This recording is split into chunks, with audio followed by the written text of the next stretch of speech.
Well, today we're going to talk about, as you can tell from the title, Romans 11, 25, and 26, this line that Paul has in there about all Israel will be saved. Now, again, this is a phrase that a lot of commentators, I would say really any honest commentator, has sort of, found, impervious to clarity, impenetrable in terms of being certain about what Paul is saying here. That I think it's fair to say that has changed a little bit, but certainly we're not at the point currently where anyone can sort of claim, oh, it must be this and it can't be any of these other options. There's actually four interpretations and I'm going to start with this, four kind of approaches, four views to what this phrase might actually mean. And for listeners, on the page to the episode, this particular episode, there's going to be a link to a summary. It's not the actual article, but a link to a summary of an article by a fellow whose last name is Zoccali, Zoccali, and his article was called "And So All Israel Will Be Saved: Competing Interpretations of Romans 11:26 in Pauline Scholarship." And that was published in 2008 in the Journal for the Study of the New Testament. And it's a really nice, again, overview of the options that scholars have presented. And again, there'll be a link to a summary of that article that gives you the four, or the numbered interpretations, just so you can just be acquainted with that material. And then later, there's going to be another article I'll reference, and I'll wait till I get there, where that actually exists online and is accessible to listeners, and they'll get that. But I'll mention that when I get there. For right now, where we're at, there are, again, four sort of mainstream views as to what Paul meant by this phrase. Let me just give you, again, from Zoccali. These are this is his terminology. One would be what he calls the ecclesiastical interpretation, and that's the view that equates Israel in the phrase, so all Israel will be saved. It equates, one-to-one equation, equates Israel with the church. So this view resists defining Israel ethnically in any way as Jews, and it's based largely on Paul's apparent redefinition of Israel in Romans 9:6, where Paul says, "It is not as though the word of God has failed, for not all who are descended from Israel belong to Israel." And so there are a lot of people who will seize upon that verse and say, well, look, when Paul talks about Israel, it has nothing to do with ethnicity at all. He only, and these are key words here, he only is thinking about the church, anyone who believes. Now, that view, again, would be sort of common with the current controversy about the church replacing Israel and the political ramifications of that. So that view about the church displaces or replaces Israel as the people of God, this is where they would be at. Israel, there's no such thing as Israel in God's program anymore. It's just all the church. It's exclusively the church. It's all the church. Okay. Again, I'm saying it that way deliberately because of what's going to follow. Now, that view, believe it or not, despite the talk about replacement theology, has, I think it's fair to say, sort of fallen out of favor because many think it's too categorical today. In other words, it goes. A lot of scholars think it goes too far in excluding ethnicity at all. Because if you're this view, it's very easy to argue things like Israel and Jews ethnically are basically non-elect. And people will actually say things like they're the Christ killers, they're non-elect, God has set them aside, God doesn't care about them anymore. And so this view, the ecclesiastical interpretation, will be used to prop up those kinds of statements and those kinds of ideas. And again, this is a common view, but I think it's fair to say, and Zoccali, mentions this, that it's sort of fallen out of favor because it's just too categorical.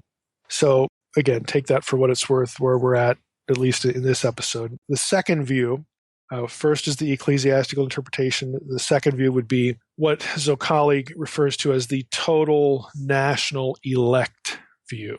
And this view argues that the complete number of elect from historical or ethnic Israel. Again, this is the way Zoccali words it.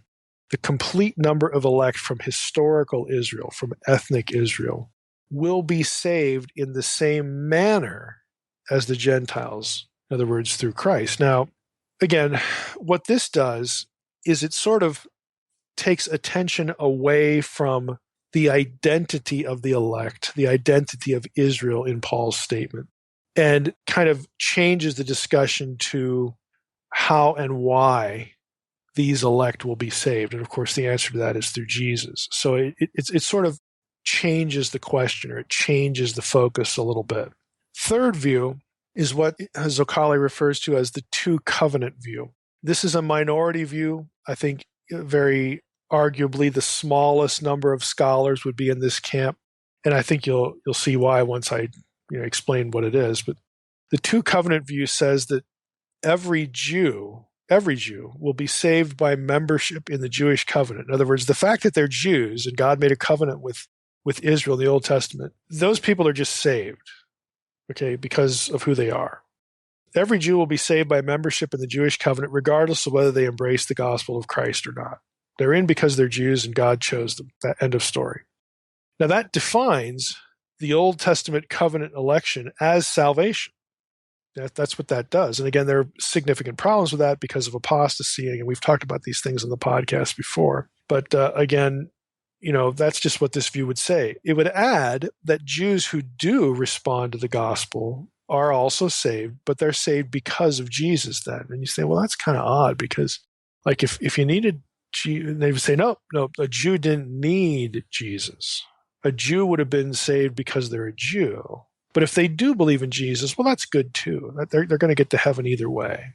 Now, this view, I think you can tell, again, that the smallest number of people articulate this and defend it. It doesn't seem really coherent at all with statements that Paul makes, Romans 9, 1 through 5, Romans 11, and other epistles, Galatians, whatnot.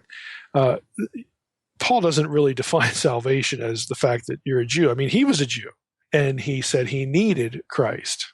He would not have, been part of the people of God without Christ. You can't reject the Messiah. So Paul doesn't put any certainty, and he doesn't take any comfort in the fact that he was a Jew.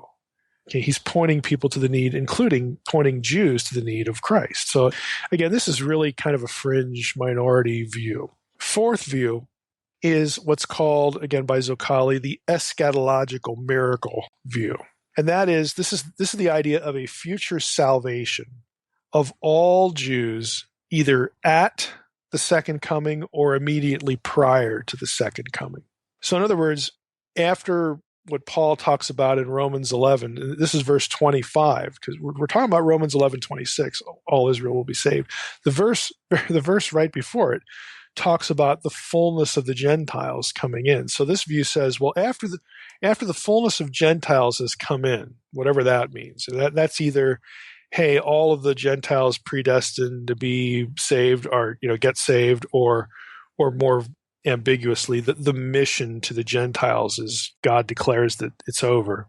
So whenever the fullness of the Gentiles, whatever that is, happens, then all the Jews alive at that time will be saved through a mass conversion to Christ. Now, this, or some form of it, this general idea is, again, I think it's fair to say, a very dominant view within evangelicalism and popular end times teaching. That, again, we need to, and whether it gets political or not, but we need to look at Israel still as the apple of God's eye, and we can never say anything against Israel or blah, blah, blah, blah, blah, because God has a plan for them. And this plan is that all the Jews are going to return to Israel, return to Jerusalem.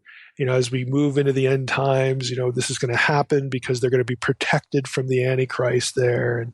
And when the Lord comes back, they're all going to look on him whom they have pierced, and all Israel is going to be saved. They're going to have this mass conversion, because who could deny, there he is, right there up in the sky. So again, this is a very, very dominant view, again, within popular end times perspective, end times teaching. So those are your four views. Again, just to recap them quickly: ecclesiastical interpretation, that is, Israel is the church. Total national elect view, again, and trying to shift it from who the elect are to how they become elect, and that's Jew or Gentile. They both have to be saved through Christ. To covenant view, if you're a Jew, you're in. If you're not, then you need Christ. And if you're a Jew who believes in Christ, hey, 2 thumbs up to you anyway. And then there's this eschatological miracle idea that they're going to be converted at the second coming, either at it or shortly before. Now, the phrase, again, where I want to focus on is, believe it or not, I'm going to ask questions like, hey, does the Old Testament have any relevance here? If you want a discussion, a recent discussion of Romans 11:25 through 26, that I find myself there that sort of mirrors what I'm thinking from sources like Petre that we discussed last week, and again re-examining some of the eschatological content and concepts in light of the Second Temple period. There's an article by a guy named Jason Staples that is accessible through the internet. It's a PDF. You get the whole article.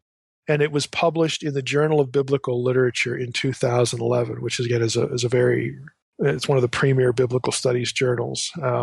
And so what he tries to do is kind of take a fresh look at defining what Paul meant by all Israel. And he is going to go back into Second Temple literature, and he is going to go back into the Old Testament to try to figure out what Paul was thinking when he used this phrase. So what Staples says, again, just in broad strokes here, is that to answer this question of what Paul was thinking, you really have to kind of address 3 questions.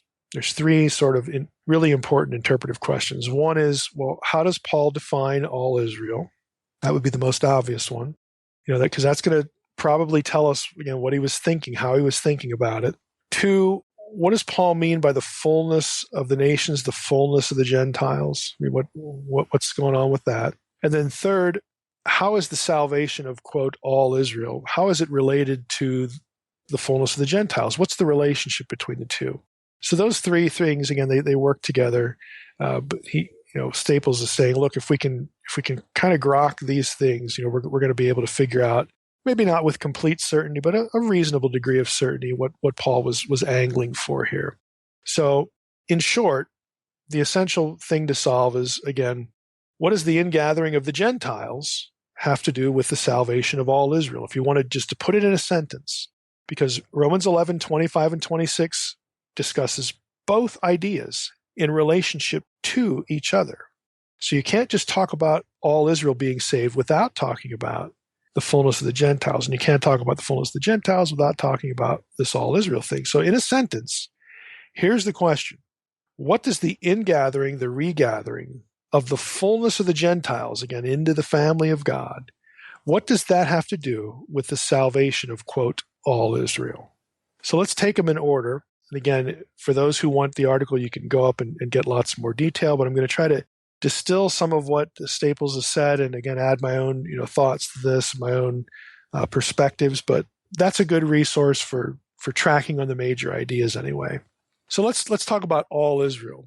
Okay, we have to determine what that phrase means, and before we do, we have to actually talk about Israel. What is Paul thinking just with the word Israel or Israelites? Is Israel synonymous with, quote unquote, an ethnic Jew, or a state of ethnic Jews, a community of ethnic Jews? What is Israel? Is Paul thinking in ethnic terms when he uses the word Israel? Now, again, you have a limited number of options here. You could say, well, Israel, the word Israel and a word like Jews are totally synonymous. One means the other. They are completely overlapping. So if that was true, then the phrase all Israel would mean every ethnic Jew. Okay, and we talked about, again, the viewpoints, the 4 viewpoints, and certainly the last one about how, hey, when the Messiah returns, every Jew alive is going to, be converted, and that's what all Israel means. Well, I mean, that view, again, very dominant within popular prophecy teaching. They're going to look at all Israel and say that means Jews. Ethnic Jews. That's how we define Israel. It's an ethnic term. All Israel means every ethnic Jew. Another option is you could say, well, maybe a word like Jews is actually a subset of Israel. In other words, all Jews were Israelites, but not all Israelites were Jews. And you say, well, how is that possible? How does that work? Well, you would go to passages like Romans 9, which we read earlier, in Romans 9, 25, 26, Galatians 3, if you are Christ, you are Abraham's seed.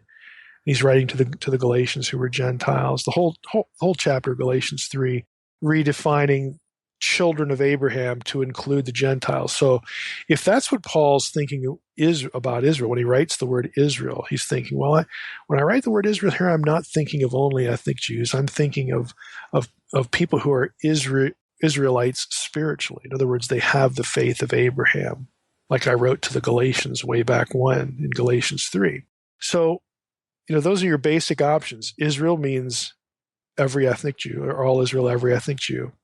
But Israel might mean, well, it might just mean everybody who believes, including Jews, but not exclusively ethnic Jews. It's wider. The door is open wider there. Now, again, that doesn't necessarily help with the ultimate question that we're angling for here, because we're just going through the options now. But the interesting thing about this is that you can take both options. Okay, well, which is it? Is Israel, does that mean ethnic Jew, or does it mean something else? That might include ethnic Jews, but include other things too, other people too. Which is it? Well, historically, you can go back into Second Temple Jewish sources and ask the same question.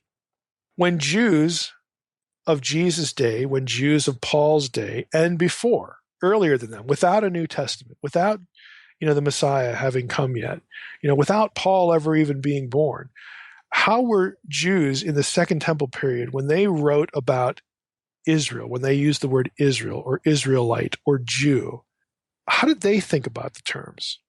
Well, again, Staples and other scholars have done this, and it's actually kind of interesting. Israel in Second Temple Jewish literature, and I might add, even in the Hebrew Bible, the Old Testament, is what scholars would call polyvalent. In other words, it means lots of different things. Israel doesn't always mean the same thing. It can mean a number of different things. For instance, Israel can refer to, again, either in the Hebrew Bible or Second Temple literature, it can refer to the patriarch Jacob, because his name was changed to Israel, so it's one guy. It could refer to the nation, which was, of course, composed of Jacob's descendants. In other words, all 12 tribes of Israel, including the northern, bunch, the northern 10 and the southern 2, the nation of, after we have Solomon dying and the monarchy divides and all that stuff. Israel can be used to refer to the 10 tribes that get called the nation of Israel after the monarchy divides, or it can actually be used of all 12 tribes. They can be called Israel too. Third thing, again, kind of obvious from what I just said, sometimes the word Israel is limited in context to just the 10 tribes, but usually you'll get some sort of helper word with that, like house of Israel or house of Judah, put, juxtaposed next to each other. So that, okay, Israel here just means the 10, doesn't include the 2. Okay, so sometimes it's more restrictive. You also can get returnees from Judah after the Babylonian exile referred to as Israel. Okay, again, Israel just in and of itself can mean a number of different things. It's a little bit different, though, when it comes to Jew. Jew seems to be, again, judging by the Second Temple material and even the Old Testament, the word Jew seems to be an outsider term. In other words, a term coined by non-Jews. In other words, basically the people, the Babylonians who captured, the remaining, kingdom of Judah. Jew seems to be a term given to the captives while they were in exile that is linked to geography. They were from Judea. Okay, so if you're from that place, the term Jew is coined to describe who you were. Who among all the captive peoples that we have are you? Well, you're those guys. You're Yehudim. I mean, you're Jews. You're from Judea. You're from this place. So Jew actually is an outsider term. Now, if you look it up in the Old Testament, it's kind of interesting. Every place where you're going to have Jew, referred to, you're going to have some sort of context that's exilic. Okay, the term is not used before the exile to describe pre-exilic Israelites. It's very interesting. So again, we have, Yehudim in the plural, for instance. Whenever you see that, there's going to be some sort of flavor of the exile. Here are the instances. I didn't list them all out by number, but I'll give you all the chapters. 2 Kings 25. This is set in the time of Gedaliah. It says, but in the 7th month, Ishmael, the son of Nethaniah, son of Elishama, of the royal family, came with 2 men, struck down Gedaliah, put him to death along with the Jews and the Chaldeans who were with him at Mizpah. Again, this is the time of the exile, Gedaliah. Okay, so that's the kind of thing you get. This is a term that would have existed in the exilic context. So 2 Kings 25, you get Yehudim, or in a singular form, used throughout Ezra, Nehemiah, and Esther. All of those books are exilic or post-exilic. You also get it in Jeremiah 34:9. Okay? Jeremiah 34:9, that everyone should set free his Hebrew slaves, male and female, so that no one should enslave a Jew, his brother. There's the word Jew. Again, Jeremiah 34, Jeremiah is living during, or just prior to, the 3rd wave of the exile. Remember, the exile of Judah happened in 3 stages, 605, 597, 586, when the temple was destroyed. It's an exilic context. You also get the term Jew used in Daniel. Again, early date of Daniel puts that as a book written in the exile. Late date of Daniel has it written after the exile. And lastly, Zechariah 8:23. Okay? Zechariah 8:23, it's the same situation. Zechariah is a book that is dealing with exilic or post-exilic context. So it's really curious that Jew is just a much tighter thing. Again, just a reference to the captives from the southern kingdom, who were captive in Babylon and, of course, returned. They're the Jews, as opposed to Israelites, which is much broader, even though in certain contexts that term itself can be restrictive as well. Now, if you go into non-biblical literature, let's take Josephus. This is in Antiquities of the Jews. You have, this is just one example, but Josephus is actually very careful about his use of the term Judaios, Jew or Judean. In Josephus's usage, it refers to a person descended from the southern kingdom of Judah. In other words, the kingdom that was taken exile in Babylon. Again, and that kingdom, those 2 tribes, is only a subset of the larger historical entity called Israel. So this one passage in Josephus says this: from the day they went up from Babylon, they were called by that name, in Greek, hoi Judaioi, okay, the Jews, after the tribe of Judah, which was prominent coming to those places. Both the people themselves and the land received that name.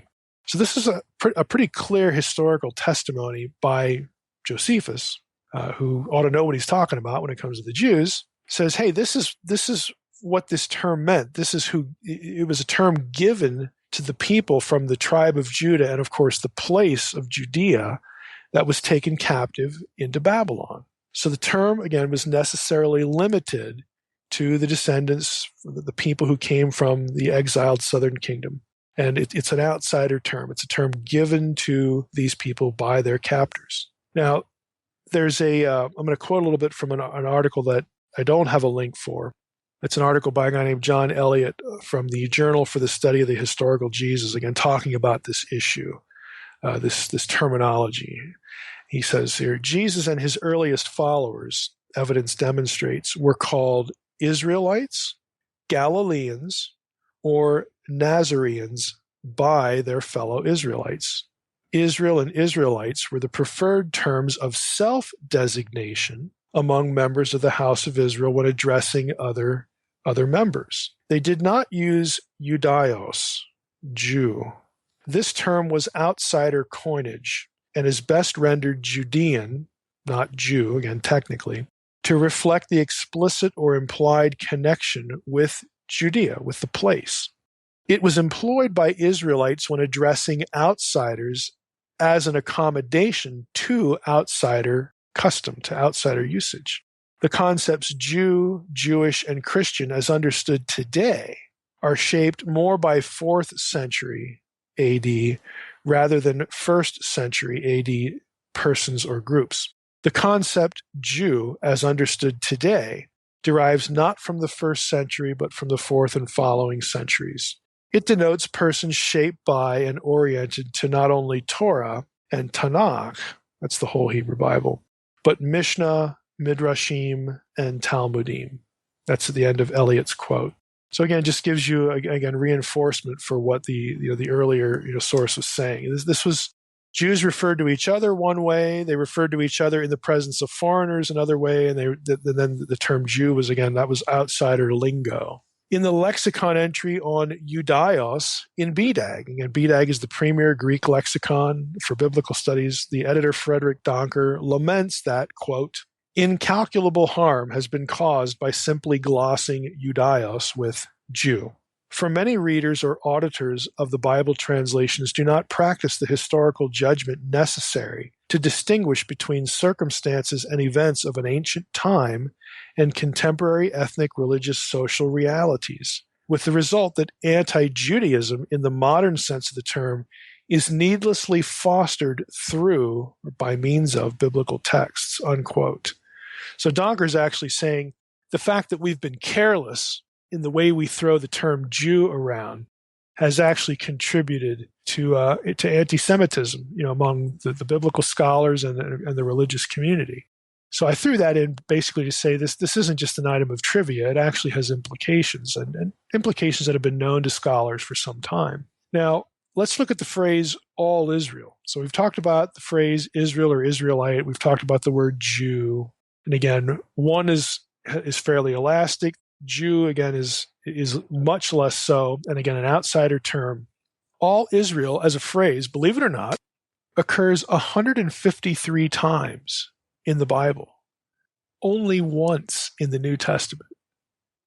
and that once is our phrase from Paul, all Israel will be saved. That means that the other ones are in the Old Testament. So we might want to think about all Israel the way it is used in the Old Testament. And since Paul knew his Old Testament, maybe Paul, sort of did that too. So all Israel, again, relates basically, generally, to the tribal structure of the descendants of Jacob, okay, what we would call the nation of Israel. So when all Israel is used as a phrase, it's really referring to the collective community of the 12 tribes. Staples adds, it consistently, again, refers to the 12 tribes in Jewish literature of the Second Temple period. So the Second Temple writers are using it like the Old Testament does. Again, this sense of all 12 tribes in community. So in a technical sense, Israel necessarily includes Jews, those would be the ones from the southern kingdom, but it's not limited to only ethnicity. And when you add the word all in front of it, all Israel, well, then you're really narrowing it down to the 12 tribal structure. So another way of putting that is that the word Israel, since it is not, catch this, since Israel by its lonesome can mean 4 or 5 different things that we just talked about. Again, including figures that are not attached to ethnic origin. Okay, Israel therefore speaks of covenantal inclusion, the covenantal, idea. You're in the people of God. It doesn't necessarily speak of ethnicity. When you have all Israel, that's when you're really getting to the 12 tribe structure. So since Jew is consistently used to describe an ethnic group by foreigners, and Israel is not used that way, the terms, catch this, are not synonymous.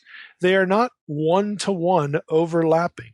So the first view that we talked about, that, Israel just means ethnic Jew. That's all, it's a one-to-one equation. That is not the case. So we can actually rule out the ecclesiastical interpretation, again, which is the one that lots of people who advocate strict replacement theology, that's what they want to argue. That when Paul says all Israel will be saved, he's talking about the church and the Jews, the people. They're no longer the people of God. They're set aside. They're cast aside. They're thrown away. They're garbage. All this kind of stuff. God doesn't have a destiny for them anymore. Well, that's extreme. That just says too much. It overstates the data. And to repeat it, since Jew, again, is the term used to describe ethnicity, and Israel is not strictly so used that way, therefore the terms cannot be viewed as completely synonymous. That's an important thought. Now, Staples writes, obviously the key question is whether first century Jews, Paul in particular, continued to make this distinction. The evidence points to an answer in the affirmative. Again, back to Josephus. Josephus upholds the distinction using Israelitos and Israelos only in the first 11 books of the Antiquities, which are pre-exilic and exilic. And then afterwards, he uses Judaios, Jew, over 1,100 times. Again, when he has the southern tribes in view, again, the physical descendants that come back from the exile, he doesn't refer to them as Israel. He refers to them as Jews. When all the 12 tribes are in play, though, Josephus prefers the term Israel, which is, again, very Old Testament of him. Qumran, you see the same kind of distinction. Qumran community maintains, again, stricter distinctions, as E.P. Sanders, this is Staples again, has observed. It is noteworthy that the sect generally refrained from simply calling itself Israel. Indeed, the members seem not to have been conscious of their status, or seem to have been conscious of their status as sectarians, chosen from out of Israel, as being a forerunner of the true Israel, which God would establish to fight the final decisive war. They identified themselves as a faithful subset within Israel. They were, these are the phrase that the people at Qumran used of themselves. They called themselves the remnant of Israel, the captives of Israel, the house of Israel, the repentant of Israel. They also avoided calling themselves Judeans or Jews, Yehudim, again preferring tribal distinctions, Judah, Levi, Benjamin, whatever. Again, they didn't view themselves as these returning exiles either. So again, you get Josephus, you get the Dead Sea Scrolls stuff, the stuff from Qumran. Again, these other sources are actually being very careful with the way they use the term Israel and the way they use the term Jew. And since they are not, here's the major point. Again, here's the major point.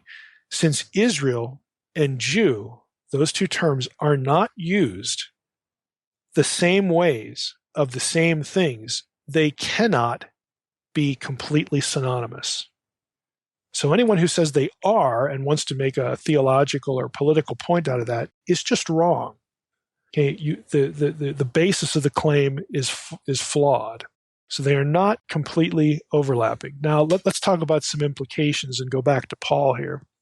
Israel, and especially all Israel, refers to the covenant tribes of God, the 12 tribes.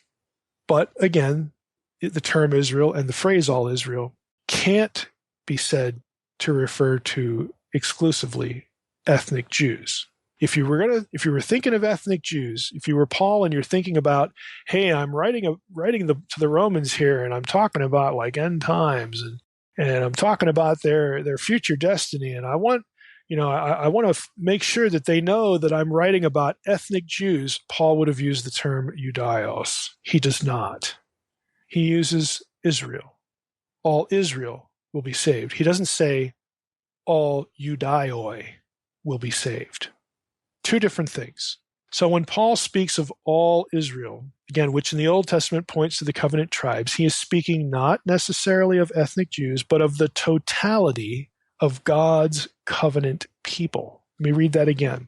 When Paul speaks of all Israel, which in the Old Testament points to the covenant tribes, he is speaking not necessarily of ethnic Jews, but of the totality of God's covenant people. In other words, when Paul uses the term Israel or thinks of Israel, he isn't excluding ethnic Jews, but he's also not thinking only of ethnic Jews.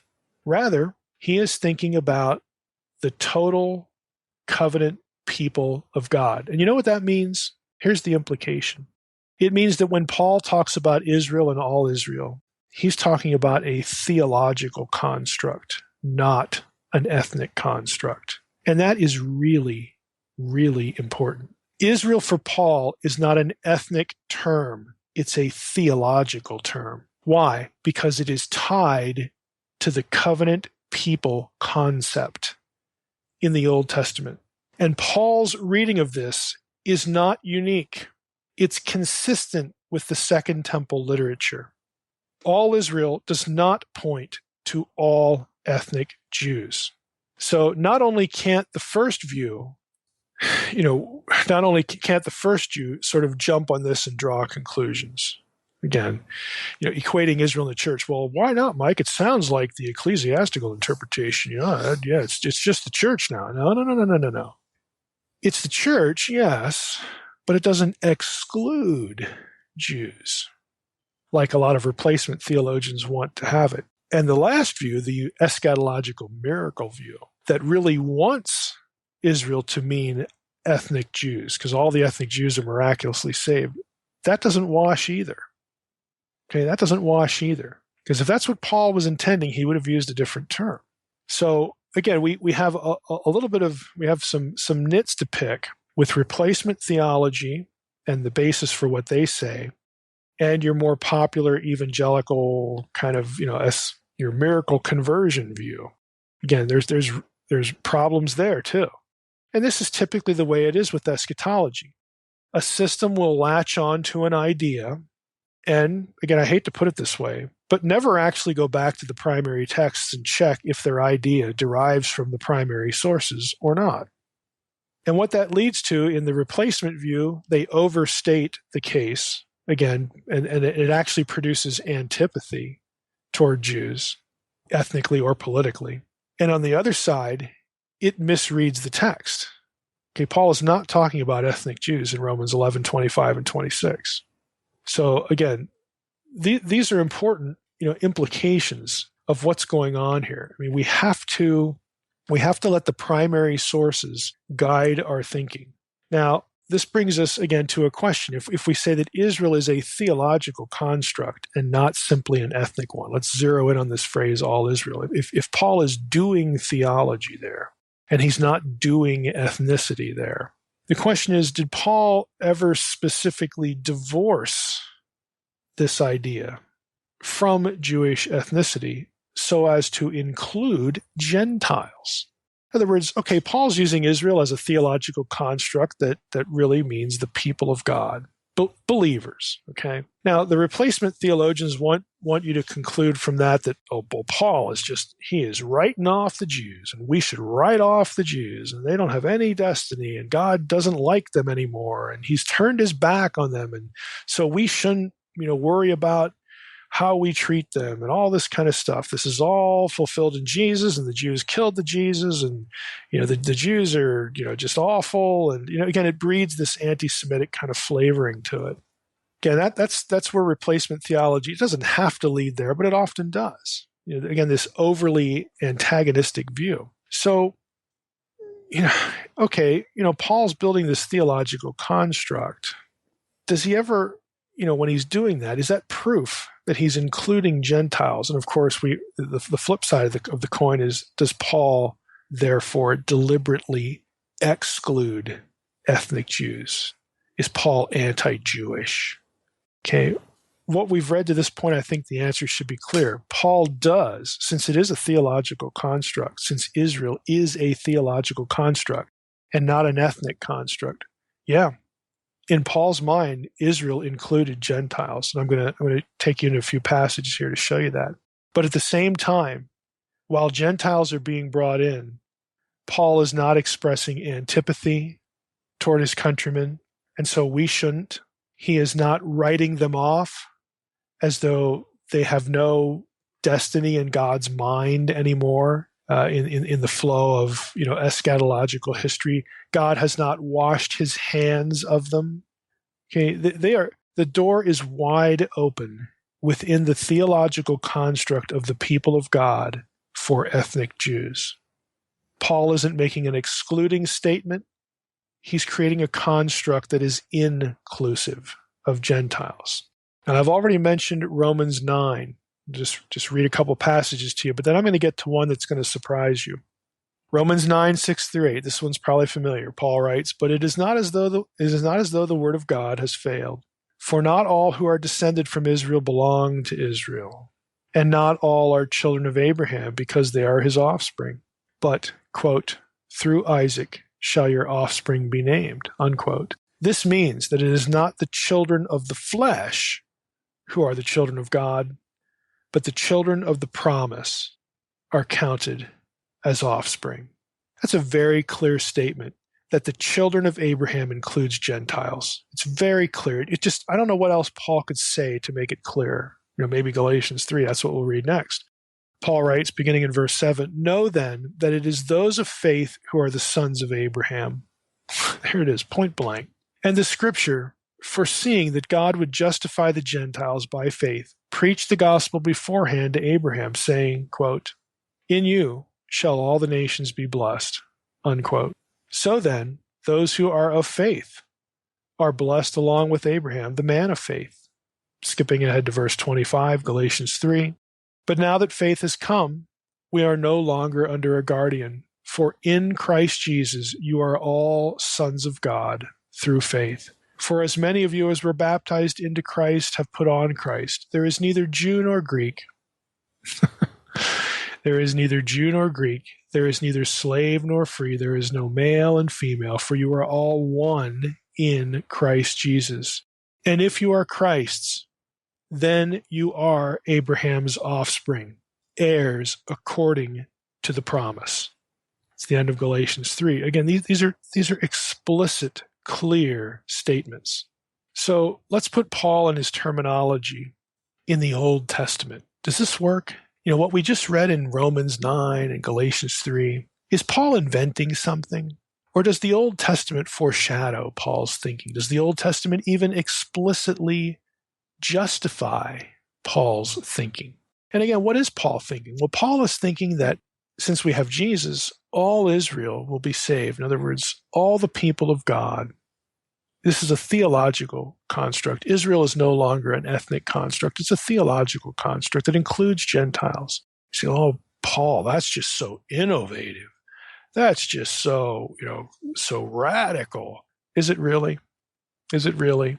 Again, the people of God, think about it. Just go back to the Old Testament in your mind, especially if you've read Unseen Realm, the whole divine council theology, and how I talked about Old Testament salvation. Who are the people of God in the Old Testament? They are those who have aligned themselves with Yahweh as the God of gods by faith. In other words, their believing loyalty is assigned to Yahweh and no one else. Now, in the Old Testament, the people who did that, by and large, overwhelmingly were from the 12 ethnic tribes of Israel. But there were Gentiles who made that decision too, weren't there? Rahab, Naaman. You get instances where Gentiles confess that Yahweh is the God of gods, and they mean it. They're serious about it. Well, in the New Testament, who are the people of God? It's the same answer. All those who have aligned themselves in believing loyalty to Yahweh incarnate now in Jesus Christ. Whether you're Jew or Gentile, you can do that. And this salvation, again, is, of course, tied to the new covenant, the indwelling of the Spirit in all who believe. And, of course, the book of Acts, which we went through over many weeks, very clear to point out that the Gentiles experienced the coming of the Spirit in exactly the same way that the Jews did. Again, this is all deliberate. This is deliberate messaging. Now let's go to some text that I think might surprise you. Again, what Paul is thinking, to nail this down, that for Paul, all Israel is not about all ethnic Jews.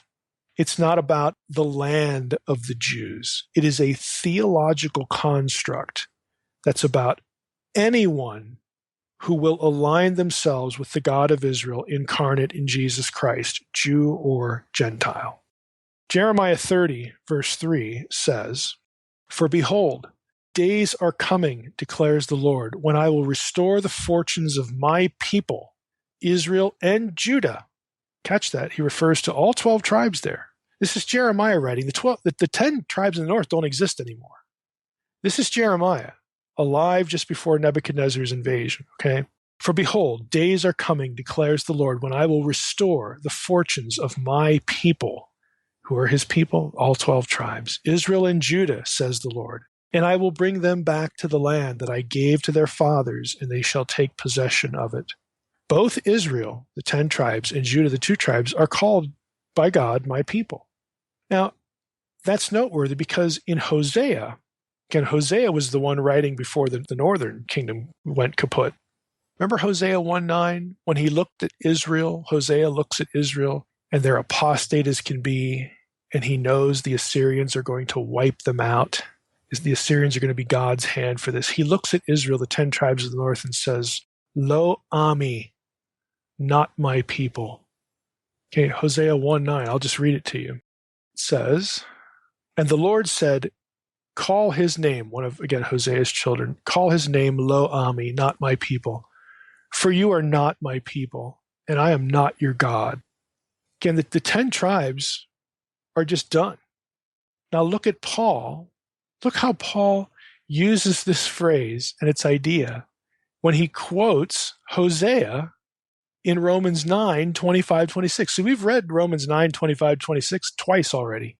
But what I didn't tell you is that Paul quotes the book of Hosea in what he says. Now listen to what Paul says.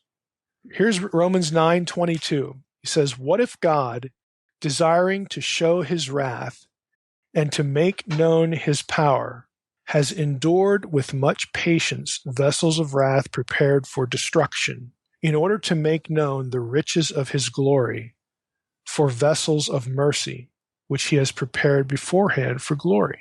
Even us, whom he has called, not from the Jews only, but also from the Gentiles, as indeed he says in Hosea, and here comes the quote, those who were not my people, I will call my people, and her who was not beloved, I will call beloved. And in every place where it was said to them, you are not my people, there they will be called sons of the living God.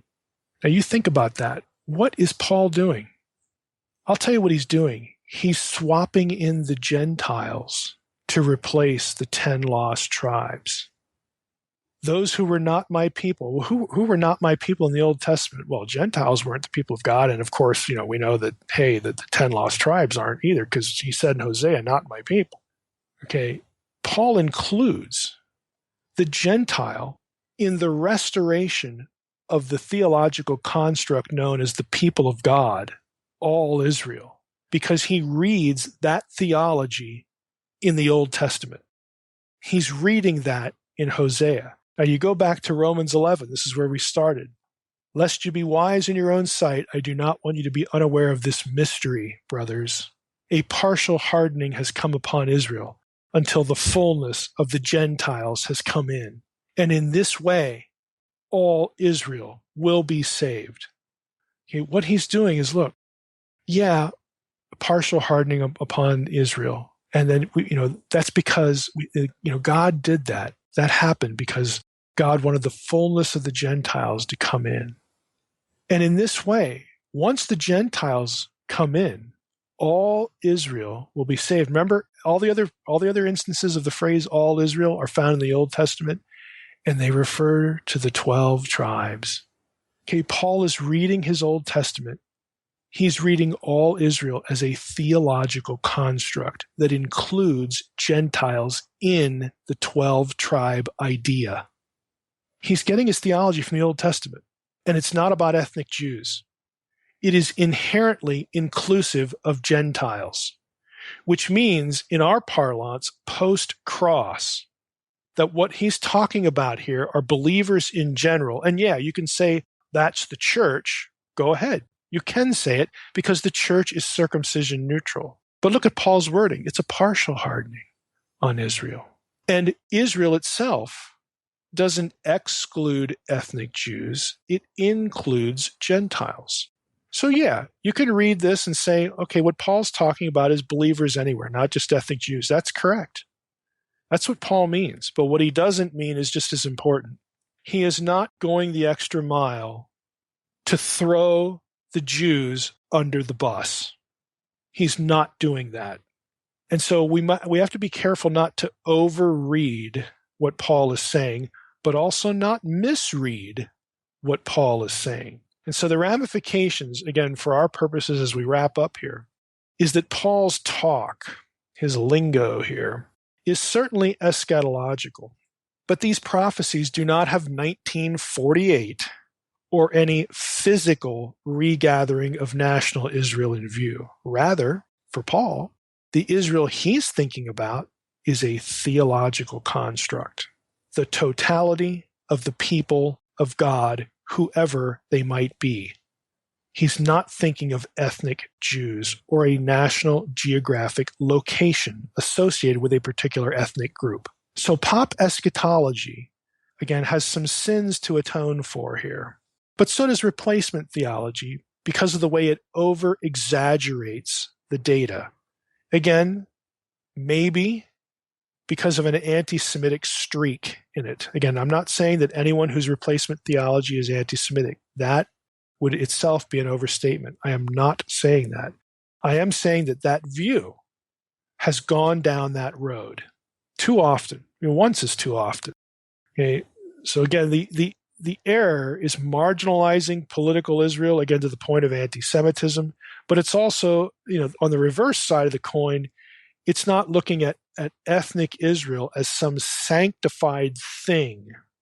Okay, ethnic national Israel. This is not what Paul's talking about. Paul is talking about a theological construct, the totality of the people of God. And the Jews are not excluded from that, but the Gentiles, in Paul's reading of the Old Testament, are included in all Israel.